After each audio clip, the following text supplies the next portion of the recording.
বিসমিল্লাহির রহমানির রহিম। আসসালামু আলাইকুম। ঈদ মোবারক। সকলকে আমার রান্নাঘরে স্বাগত। আজকে আমার রান্নাঘরে নিয়ে আসলাম ঈদ স্পেশাল নবাবী সেমাই।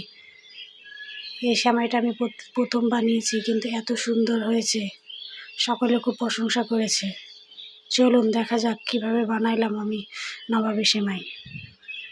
নবাবী সেমাই বানানোর জন্য এই যে লাচ্চা প্যাকেটের 1 প্যাকেট সেমাই নিয়ে নিয়েছি। এখন কড়াইয়ে পরিমাপ মতো ঘি দিলাম, তেজপাতা, দারুচিনি আর লবঙ্গ দিলাম।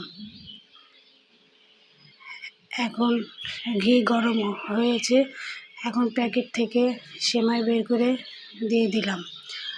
হালকা আঁচে সেমাইটি ভেজে নিব।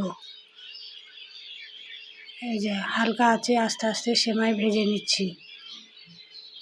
এই যে সেমাই ভেজা হয়ে গেছে। বা এখন 2 চামচ চিনি দিয়ে দিব। এটা ওই যে সবার বাসাতেই থাকে যে ডাল তুলা ডাব্বু গুঁড়া, ওটার মাপ করে আমি 2 চামচ চিনি দিয়েছি। এখন চিনি দিয়ে আস্তে আস্তে সুন্দরভাবে ভেজে নিব। এই যে চিনি দিয়েও মোটামুটি আমার ভাজা হয়ে গেছে। এখন নামিয়ে একটা জায়গায় রেখে দেব। এখানে আমি 1/2 কেজি দুধ নিলাম, মগে একদম মেপে নিয়েছি। আমার 2 কেজি দুধ জাল দিয়ে আমি 1/2 কেজি করে নিয়েছি।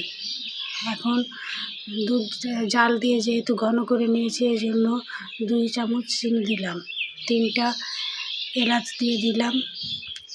এখন জাল করতে থাকবো। সামান্য লবণ দিলাম, লবণ দিলে মিষ্টির স্বাদটা ব্যালেন্স থাকে। কনডেন্স মিল্ক দিয়ে দিলাম 2 চামচ মতো।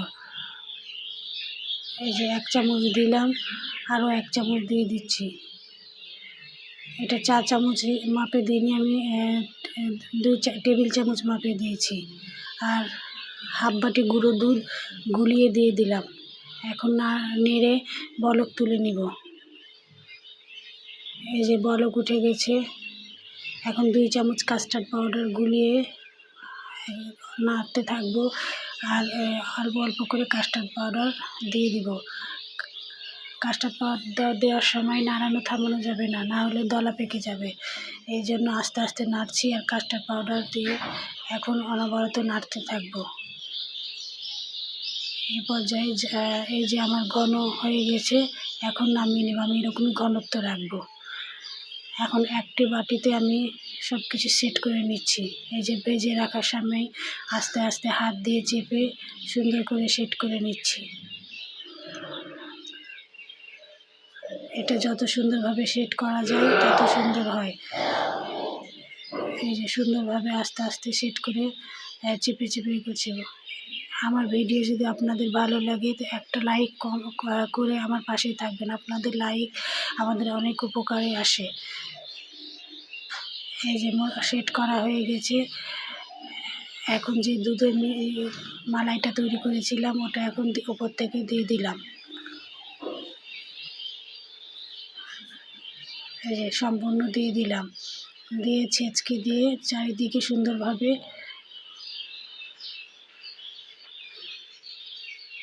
মিলিয়ে দিলাম। এই যে সুন্দরভাবে চারিদিকে দিয়ে দিলাম। সেমাইয়ের সম্পূর্ণ দিয়ে ঢেকে দিলাম। এখন বাকিটুকু সেমাই দিয়ে উপর থেকে সুন্দরভাবে সেট করে দিব। এই যে ছড়িয়ে ছড়িয়ে সুন্দর বাকিটুকু সেমাই আমি দিয়ে দিচ্ছি।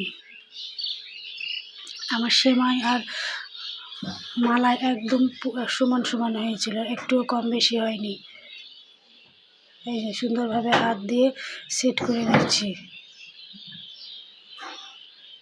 আমার সেট করা হয়ে গেছে। আমি এখন এটা নর্মালি ঠান্ডা করে 2 ঘন্টার জন্য ফ্রিজে রেখে দেব, তাহলে একদম সম্পূর্ণ সেট হয়ে যাবে।